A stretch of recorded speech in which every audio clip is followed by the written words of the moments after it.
Hey, bro, and please get my greetings from here, from the other side of the line.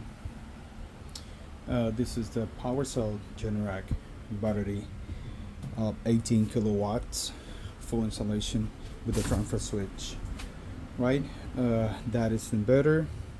That is the power manager device. With this device, you can control at least 12 circuits and 6 in parallel. There is the brain, is the inverter, ATS. I got a couple videos can show you what's the difference between the PWRcell ATS to the Generac generator transfer switch. This is the surge protector for the panel. Main panel. We swapped the panel.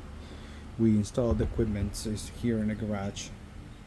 It's pretty good, and right now it's working without any issue at all, except for the Ethernet. But it's because here in this house they don't have an Ethernet yet.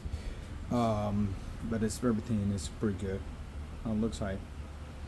So I got a couple of videos how was installed this equipment. Please keep updated. Subscribe and don't let the opportunity for learn how it's working electro trade. Alright, bro.